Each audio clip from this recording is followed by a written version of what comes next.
Hello, so we are gathering today to answer some questions that Dr. Sebi's community has regarding his untimely passing. If you can please tell me your name and the relationship you had with Dr. Sebi.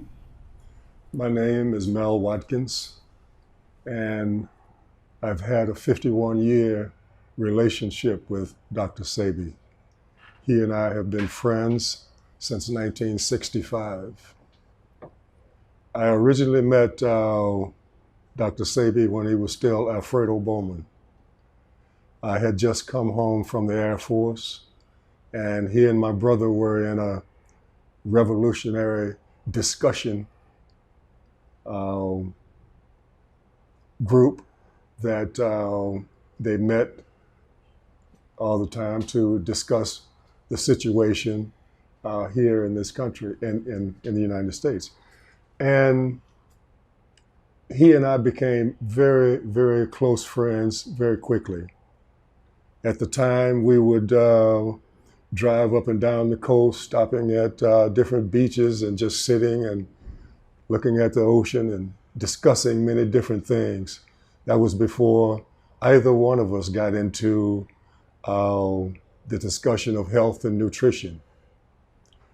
And one pivotal thing happened while the discussion team was talking about the revolution and all of this.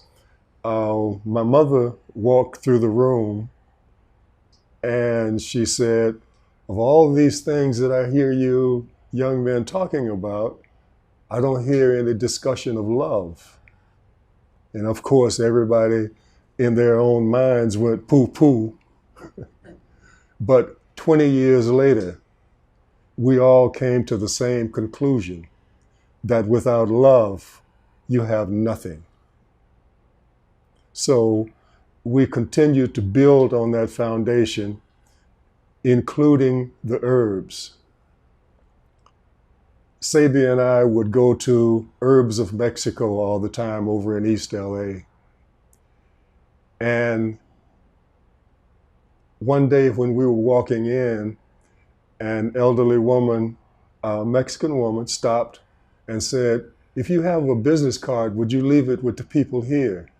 And he looked at her strangely and said, "Why?" She said, "You save souls, don't you?" And he and I looked at each other, and from that point on, Sebi was so involved in the herbs that the herbs showed him the love of what you see now, and that is the creation of the compounds, the healing of people, the maturing of the love factor that existed inside of him. Everybody knows that if you look at his lectures, if you listen to what he has to say, that was always paramount. Because I've seen people do him dirt, and he would still give them what was necessary to heal them. I've seen people take advantage of him financially, and then come back a few years later riddled with disease. And Sebi would not say anything. He would just help them overcome what the problem was. So to me, that's a legacy. Now, I know that the similarity, the physical similarity between Sebi and I is very similar.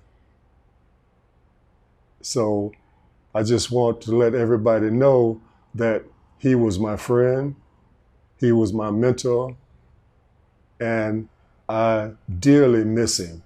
I dearly miss him.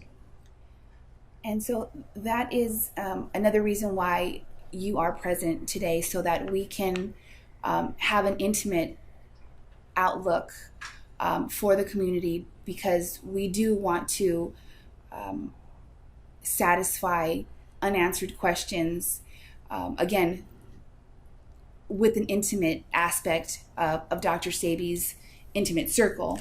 And you can provide that for us, because we do want to express love to the community And we want to make sure that people are given the correct answers with regards to his untimely death. So we greatly appreciate you being present here and providing any comments and details leading up again to his untimely death. So I do have just a few questions that might satisfy some of the unanswered questions that the community has.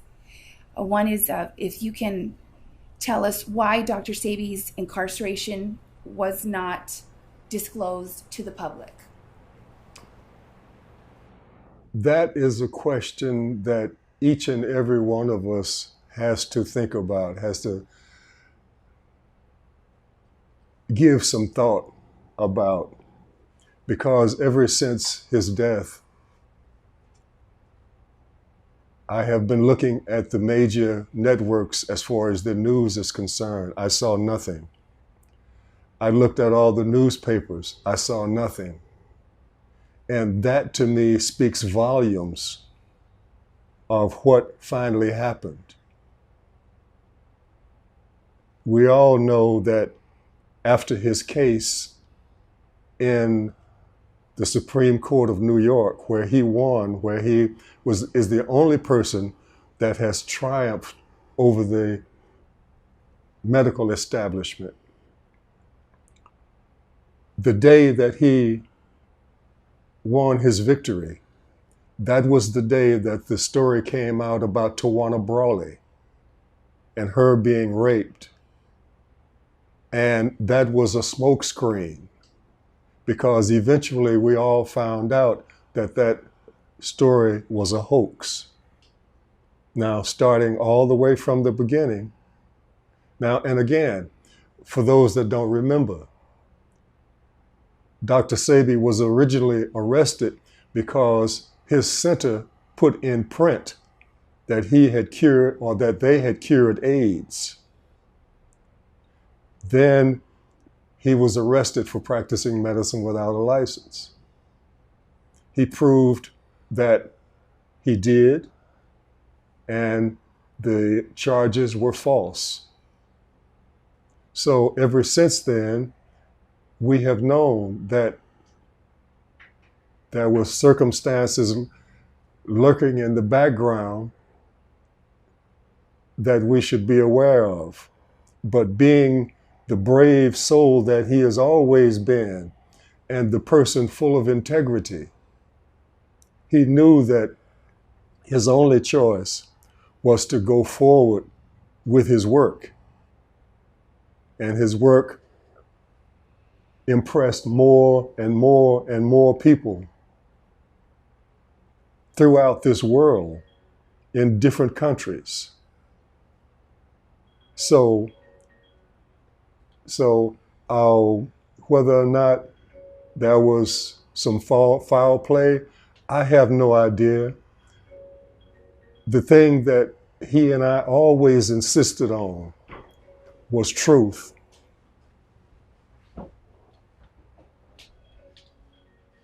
So if we can touch base on why Dr. Sebi's incarceration was not made public. It actually was public knowledge. It just wasn't national news, correct? It was public. His incarceration was public knowledge in Central and South America, but only by way of the internet in the United States.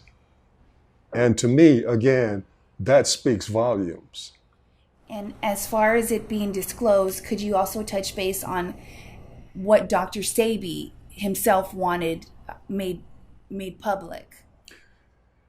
He did not express any desire to make that public, because all through the years, he has always respected my business, and I have respected his. And if there was something to be disclosed, I always had to check with him first. So uh, that information was not disclosed under those circumstances. For at his own for his own request, correct? Right.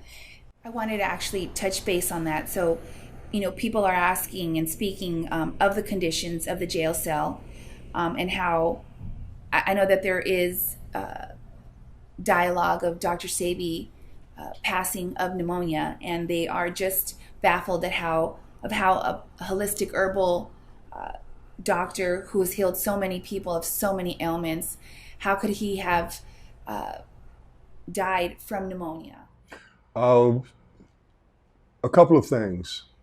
Number one, while I was there talking to him, I looked down and saw that there was water on the floor, on the concrete floor.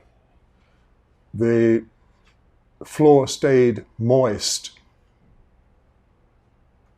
constantly. And under those circumstances, it would be very easy for this to occur. However, my estimation of his state of health while I was there was that he had sufficient strength to last through the mandated 60 days that the court originally gave him. Keep in mind that when I was there, it was within a few days of the 60 days being up. However, his new attorney told me that the judges were about to go on a hiatus, a 2-week vacation, which means that nothing would be done in between. So it's my estimation. And again, I hesitate from guessing. I only want to tell the truth of what I saw. And he had a little congestion in his chest. But in my estimation of his physical strength, I thought he had the strength to see it through. And I would imagine they try to provide him with some sort of medication or pharmaceuticals because from what we understand, he wanted to receive some of his herbal formulas, but they refused. Well, when I went there, I took some of his herbal formulas with me. And whether or not they were given to him or confiscated, I don't know. Now, as far as what he was given, what he and Pablo were given to eat, I'd have problems feeding it to my dog if I had a dog.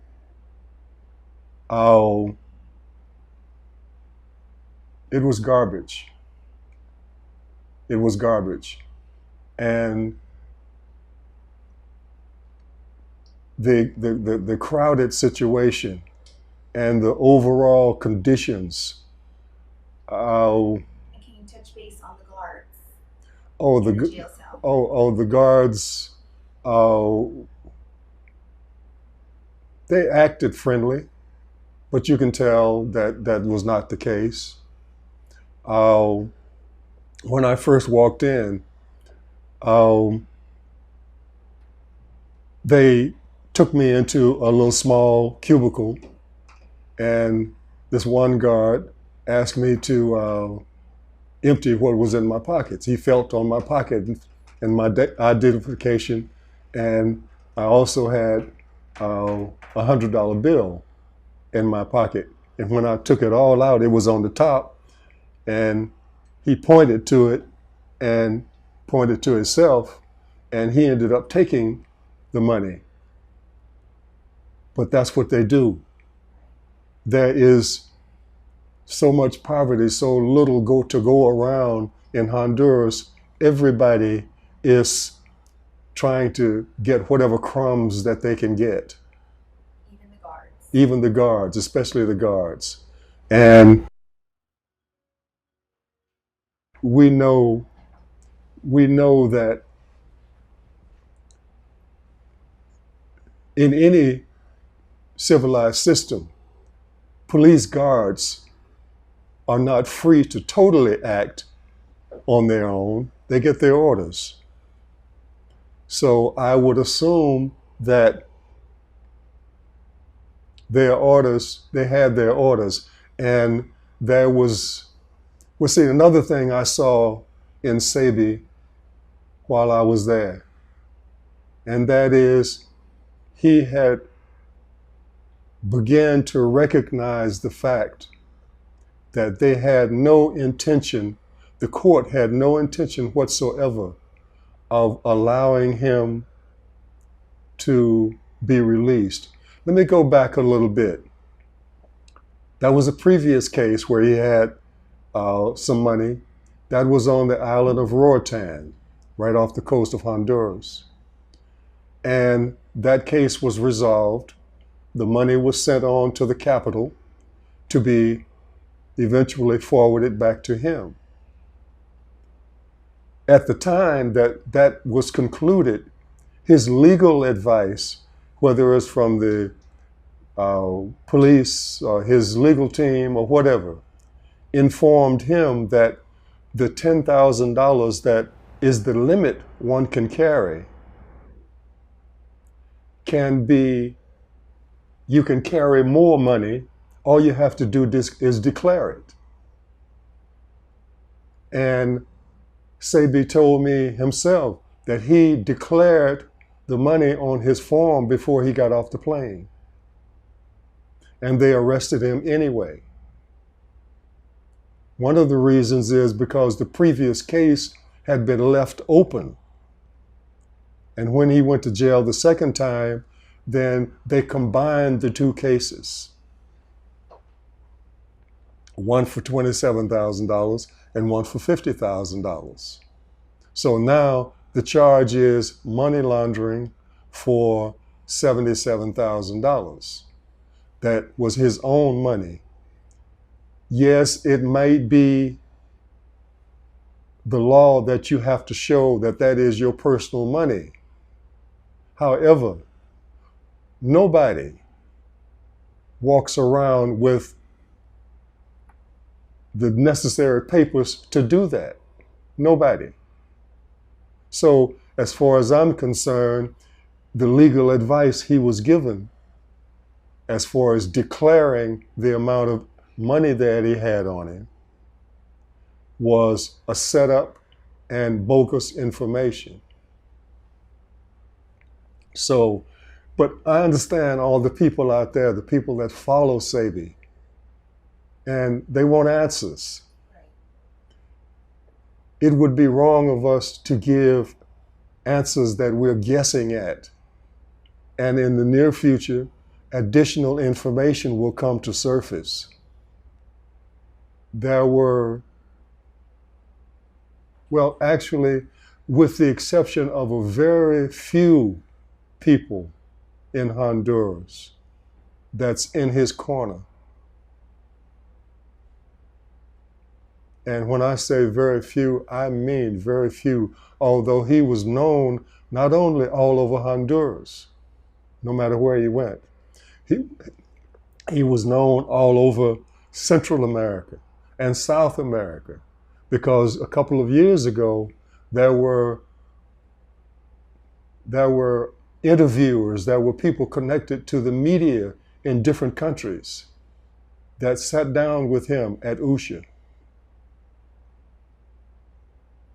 And once that information got out and everybody became aware, they were looking at Honduras saying, you don't even protect one of your own?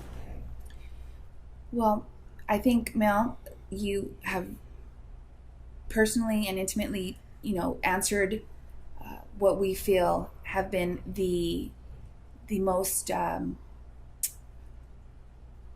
asked questions with regards to Dr. Sebi's death, his incarceration, and the details behind that.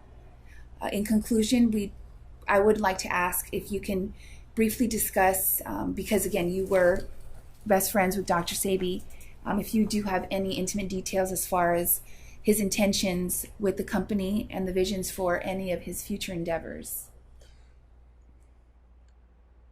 Dr. Sebi, again, had grand design on the future. I cannot even personally put myself in the same league with him because the man had a photographic memory. He could recall times, people, dates, what the weather was, the time of day it was, how he was feeling at the time. And I always thought it was so magnificent. If only I could do that. I'm struggling to remember yesterday. So, Dr. Sebi wanted, number one, the foundation of Bolingo, which in one of the languages in Africa means love. He wanted that to be able to supply aid to as many people as possible. And although he coined the name, the African biomineral balance, that should not put people off of other nationalities. He was just so adamant about himself and his own people. And he wanted to help everybody. Everybody. He wanted, whether they're Chinese, whether they are Arab, whether they're African, whether they are English, Australian, American, it didn't matter. It didn't matter. That's the love that he had in his heart. And the forgiveness, even for people that tried to do him dirt. Now, he also wanted to establish centers in major cities throughout the United States so that a person could walk in and get natural nutritional food so that we could stop eating the garbage that we're funneled into on a daily basis and stop eating the meat that corrupts our bodies and the sugar that corrupts all the glands in our body. So he also had the desire to expand his production of compounds so that they would be readily available to everybody. And I know he did make emphasis particularly for the African countries as well, correct? Oh, yes. Oh, yes. One of the things that we talked about during the time I was there, you have to understand, the first time I went to Usher was in 1987. That was when he had a few cottages there, and he was staying in one of them, and it was just the basic outline of what he saw for the future. And I've been back 4, 5, 6 times since then. And it's always better, always better. And people always wanted to sit with him and question him and talk about things, and to the point where he could almost find no privacy whatsoever. Sometimes he would be at his house and people would be knocking on his door 2 or 3 o'clock in the morning just to talk with him. But he had some grand ideas, and basically he wanted to be able to get fresh food and natural food. And we even talked about incorporating the farm system, some people that owned land, to raise natural food and stop trying to pawn the hybrid foods off on people. Hybrid foods always contain starch, of which a small portion is a poison. And ways of getting the old garbage and stuff out of the body that we have accumulated since childhood, and trying to improve one's health. He had many, many plans, but alas, he was stopped mid-stride. But it's my opinion, he saw what was happening and he went out on his terms.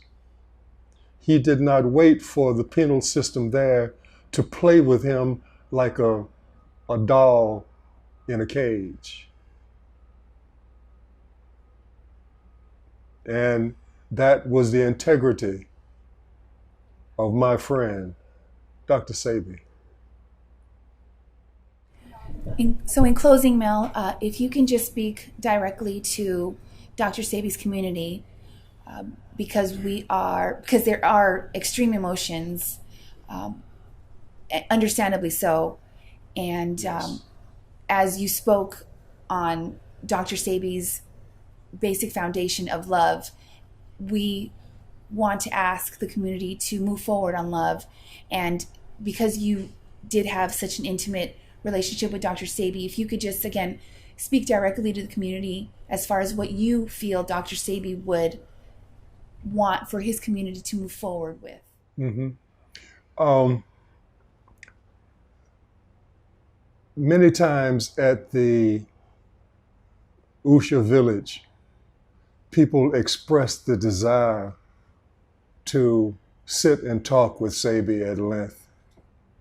And I told them many times that his material in lecture form is already on the internet.